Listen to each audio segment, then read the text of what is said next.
The mornings on the edge of the savannah began in silence, the kind of silence that hummed with life. Daniel sat on the porch of his small research station, a modest wooden house with peeling paint, camera resting on the railing, notebook open on his lap.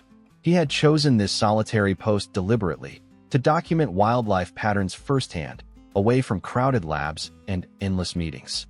At 38, he valued solitude and the unfiltered rhythms of the land. That morning, the air was unusually still. The horizon shimmered with heat, though the sun had barely risen. Daniel sipped his coffee, scanning the tall grass that rolled away from the house in golden waves. He had seen antelope, jackals, even elephants pass within sight, but nothing prepared him for the shape that materialized from the dry stalks. A lioness. She moved slowly, her ribs stark against her coat, her shoulders narrow with fatigue. At her side staggered two cubs, their coats still marked with spots, their steps unsteady. Daniel froze, pulse quickening. The lioness stopped at the edge of the porch, her eyes meeting his. He expected the usual flash of wild hostility, the instinctive warning, but instead there was something else, desperation. A silent plea. Daniel's training shouted at him, "Do not interfere." He had lectured students on the same principle. Feeding wildlife created dependency, blurred boundaries, endangered both humans and animals. Yet as he watched the lioness sway on her paws, he knew she was on the edge of collapse. The cubs pressed close to her legs, mewling faintly. He stayed motionless until, with a slow turn of her head, she led the cubs back into the grass and disappeared. Only her tracks remained in the sand. Daniel sat for a long time after, coffee cold in his hands, wrestling with the rules that had once seemed unbreakable. That night he wrote in his field journal, *Lioness with two cubs, emaciated. Approach unusually close. Behavior cautious but not aggressive. He underlined the final words 3 times. Not aggressive. Something in her eyes had unsettled him. The following day he walked to his storeroom, pulling open the freezer where samples of antelope meat were stored for camera trap lures. He hesitated, hand hovering over the packet. Then he took a small portion, wrapped it carefully, and carried it far from the house to a clearing near an acacia tree. He placed the meat on the ground and walked away without looking back. In the morning the food was gone. His camera trap revealed nothing but a jackal.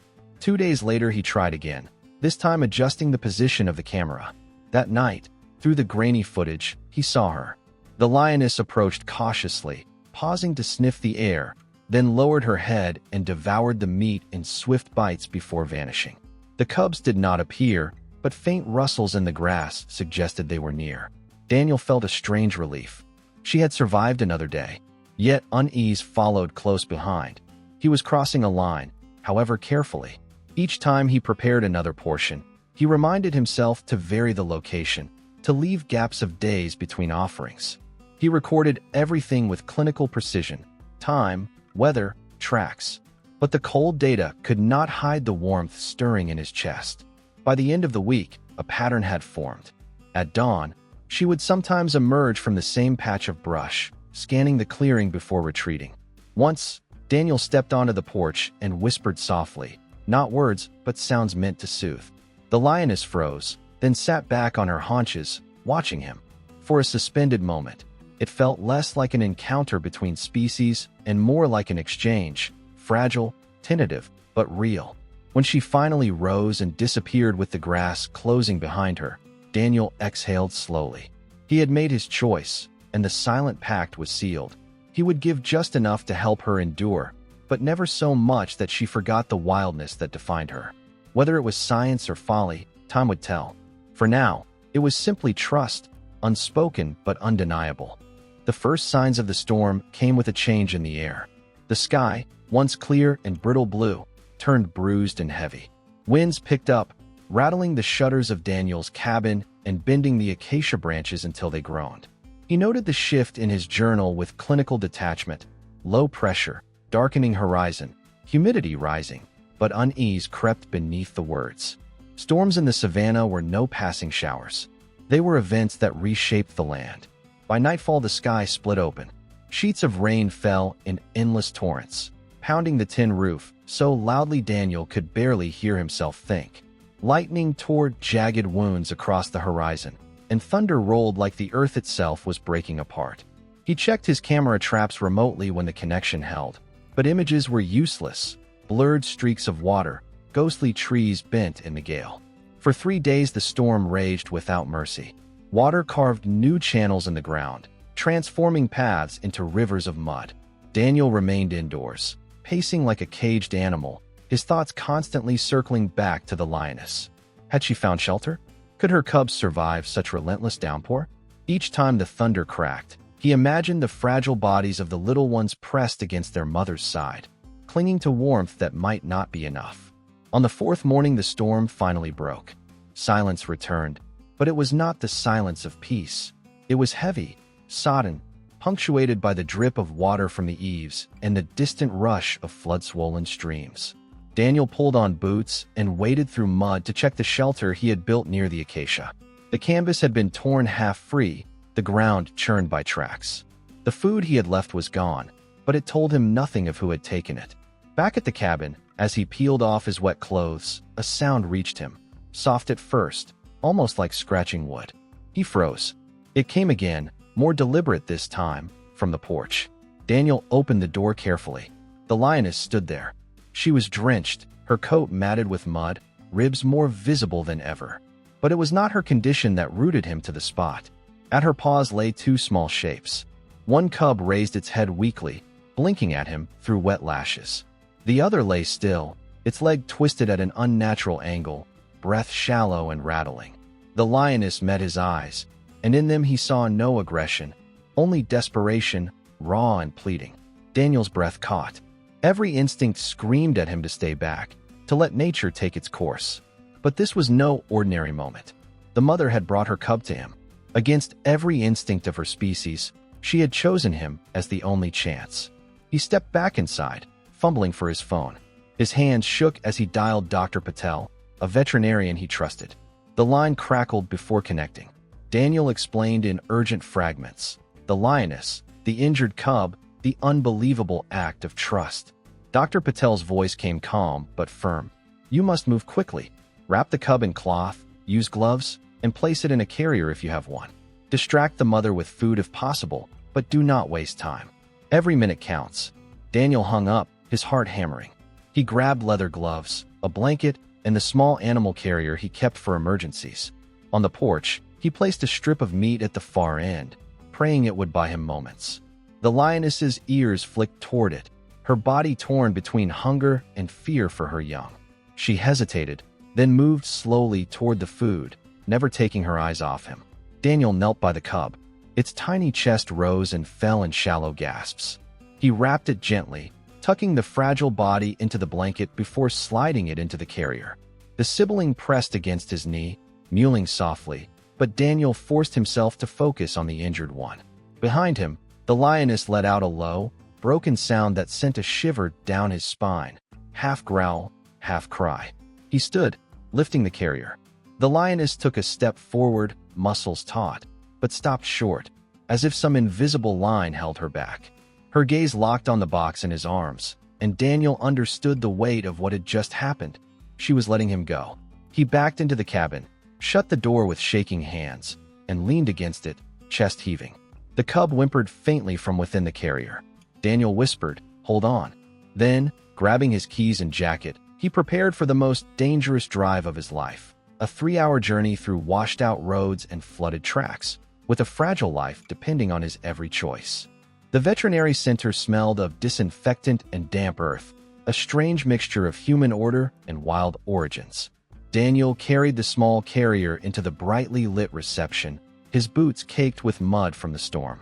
Staff moved quickly, their surprise masked by urgency. Within moments the cub was taken from him, swaddled in blankets, and rushed into surgery. The hours that followed stretched unbearably. Daniel sat in a hard plastic chair, hands clasped so tightly his knuckles whitened. Through the glass of the prep room, he saw shadows moving, heard the clink of metal, the low voices of the team. Every sound felt amplified, each minute heavier than the last. He told himself he was an observer, a scientist here to record and learn, but his heart beat with the desperation of a guardian. At last, Dr. Patel emerged, peeling off gloves. The fracture was severe, she said. "But we managed to set the bone. He was dehydrated, undernourished, but he's young. He has a chance." Relief crashed over Daniel so intensely he had to lower his head into his hands. The cub lived. In the days that followed, Daniel returned whenever he could. He stood outside the recovery enclosure, watching the tiny form under heating lamps. The cub's leg was bound in a cast, his ribs still sharp under his fur, but his breaths grew stronger with each visit. Staff took meticulous care to limit interaction, feeding through long tubes, wearing neutral gowns, minimizing voices. "We must not let him imprint," Dr. Patel reminded him. "If he forgets the wild, he can never return." Daniel nodded. Yet when the cub lifted his head at his approach, a flicker of recognition sparked in his amber eyes. It wasn't dependency, not yet, but something was forming.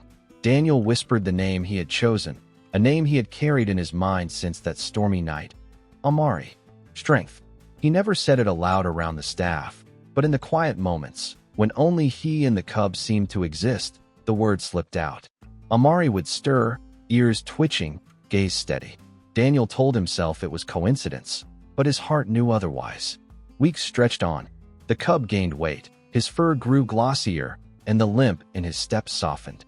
Daniel's notes shifted from clinical entries, grams gained, fluid intake, to more personal reflections. Amari played with the straw in his pen today. He swats like a hunter already. He felt the old boundaries of his profession eroding, replaced by something more intimate. At night, back in his cabin, the savannah pressed close again. He often woke to the sound of distant calls, low, rolling roars that echoed across the plain. Sometimes they came closer, near the clearing, carrying through the darkness like questions he could not answer. The lioness was still there, still waiting, her voice trembling with loss. Daniel would stand on his porch, listening, whispering back into the night. "He's alive. He's fighting." The staff noticed his devotion. One afternoon, Dr. Patel leaned beside him at the observation window. "You're too close," she said gently. Daniel opened his mouth to deny it, but she raised a hand. "I'm not saying don't care. I'm saying be careful. For his sake, and for yours." Daniel carried those words heavily. He tried to step back, to limit his visits, but each time he saw Amari struggle upright on his cast, determination etched into his tiny body, he felt drawn closer. The cub was not just data, not just a subject. He was a life entrusted to him by a mother who had chosen the unthinkable. By the end of the second month, Amari could walk short distances without faltering. The staff celebrated quietly, cautious but hopeful. Daniel stood with them, clapping softly, yet inside him a storm churned. This was success, yes, but what came next? Would Amari return to the wild, or had the scales already tipped toward another path? That night, as the moon hung pale above the savannah, Daniel wrote in his journal, "The bond is growing. I don't know if it will save him or doom him." He paused, listening to a faint roar in the distance, the voice of a mother searching still. Closing the book, he whispered into the quiet room, "He's safe. I promise." By the end of Amari's third month at the veterinary center, the conclusion was clear. Despite the team's efforts to minimize human contact, he had grown too accustomed to people. He did not startle at voices, and he often pressed toward the glass when Daniel approached. The specialists gathered one morning, their tone professional but firm. "He cannot return to the wild. He will not survive." The words sank heavily into Daniel's chest. He had feared them, yet hearing them aloud made the finality undeniable. Dr. Patel added, more gently, "There is another way. With the right space and care, he can live a safe life. You've already started the paperwork." Indeed, Daniel had applied weeks earlier for permission to build a private enclosure. Now the plan moved quickly. Contractors came with trucks, unloading rolls of high fencing and supplies. Daniel oversaw every detail, insisting on natural features. They left standing the acacia trees, piled rocks to form a shaded ridge, and dug a shallow pool fed by rainwater tanks. He wanted the space to feel less like a cage and more like a refuge, a fragment of savannah contained but still alive. The day of transfer came warm and tense. Amari, larger now, paced restlessly in his transport crate. His amber eyes flicked to Daniel's every movement. Staff rolled the crate into the enclosure and unlatched the door. For a long moment, nothing happened. Then Amari stepped out, low and cautious. He sniffed the ground, then padded toward the rocks, tail flicking. Daniel watched from behind the fence, heart caught in his throat. At the pool, Amari dipped a paw into the water, startled at the splash, then leaned down to drink. Relief washed over Daniel. The cub was adapting. This would be his new world, safer than the wild, yet not stripped of its essence. 3 nights later, near dusk, Daniel stepped onto his porch and froze. At the edge of the clearing, half hidden by shadow, stood the lioness. She was thinner than before but steady, her presence commanding. Slowly she moved along the fence, her gaze fixed inside. Amari emerged from the brush, ears pricked. He approached the barrier, steps tentative, until he stood face to face with his mother. For a long while neither moved. They simply stared, amber eyes locked across the mesh. Daniel barely breathed. The lioness lowered her head slightly. Amari mirrored the gesture. It was not reunion in the true sense, but something deeper, recognition. Acceptance. As the last light faded, the lioness turned back toward the trees. Amari lingered, watching until the darkness swallowed her form. Daniel felt tears sting his eyes. The promise he had made on that storm-lashed night could never be kept exactly as intended, but in this moment, with mother and son acknowledging each other through the fence, he believed the trust had been honored. Seasons shifted gradually over the vast savanna. The heavy rains faded into memory, leaving the earth drier, grasses baked into shades of gold, and evenings filled with the cool breath of oncoming winter. Inside the enclosure, life unfolded in a steady rhythm. Amari grew taller, his shoulders broadening, his movements more assured. Every day brought new changes. His play grew bolder, his roars deeper, and the confidence of youth slowly turned into the presence of a young lion. Daniel watched with both pride and restraint, filling journals with observations, noting even the smallest details. The way Amari's ears flicked at strange noises, how he preferred to stalk birds across the far corner of the pen, or the careful way he tested the limits of his world. Balance was everything. Enough care to ensure survival, enough distance to preserve his wildness. Beyond the fence, the wilderness never paused. Herds shifted, predators roamed, and the great cycle of life moved forward. The lioness came less often now. At first her absences unsettled Daniel, days stretching into weeks with no sight of her. But just as doubt crept in, she would reappear at dusk, her golden silhouette rising against the line of trees, silent, steady, and unforgettable. One evening, Daniel's breath caught in his throat. She was not alone. 2 small cubs bounded at her side, tumbling awkwardly through the grass, darting to and fro before pressing close to her legs.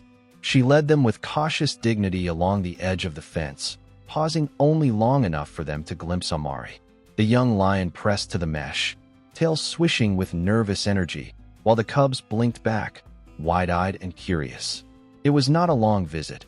After a few minutes, the mother turned, her new brood trailing behind, disappearing into the vastness once more. But the moment carved itself into Daniel's heart. Scenes like this stirred a depth of feeling Daniel rarely allowed himself. He realized the greatest treasure was not the fact that Amari had survived under his care, but that the wild mother continued to acknowledge him. Her trust had never vanished. Fragile as morning dew, enduring as the savanna winds, it was the invisible thread tying his world to hers. It humbled him, reminding him that he was not the savior of a lion, but merely a witness and guardian of something much greater. In the still hours of night, with lantern light flickering against wooden walls, Daniel began to write. At first, it was just field notes, records of feedings, behavior, weather. But soon the entries grew into narratives, chapters filled with reflection. He wrote about the ferocity of the storm that had brought the lioness to his door, about the trembling cub he had carried in his arms, about the first sound of trust hidden in a mother's gaze. His words carried both the precision of science and the warmth of memory. It was not a tale of ownership, but of coexistence. A chronicle of respect, fragile choices, and the possibility of harmony where instinct and humanity meet. Page after page filled his journal. The more he wrote, the clearer it became that the story was no longer his alone. It belonged to the savanna, the endless grass, the roar of lions echoing over plains, the cub who had fought to live against the odds, and the mother who had risked everything to seek help from a man she should have feared. Perhaps one day, readers would hold his words and choose protection over exploitation, compassion over control. One evening, the world stood quiet. The sun burned low, painting the sky with streaks of crimson and gold. Daniel sat on his porch, pen set aside, notebook resting against his knee. Inside the enclosure, Amari stretched luxuriously in the fading light, mane beginning to sprout along his neck, his silhouette already carrying the majesty of what he was destined to become. The air smelled of dust, dry leaves, and the sweet trace of wildflowers. Somewhere in the distance, a lion's roar rumbled, low and steady, rolling across the plain like a drumbeat of eternity. Daniel closed his notebook, his eyes stinging with quiet emotion, and let the sound wash through him. The cabin stood as it always had, weathered but strong, its wooden walls touched by time. Yet to Daniel it was more than shelter. It had become a marker, a fragile line between wilderness and human presence, a place where trust had been offered and returned. In the fading light, with the vast savanna breathing around him, Daniel understood the weight of what had been given. The promise, made long ago in desperation and silence, had been honored. He was not merely raising a lion. He was carrying a story, one of faith, compassion, and the enduring strength of the bond between mother, cub, and man.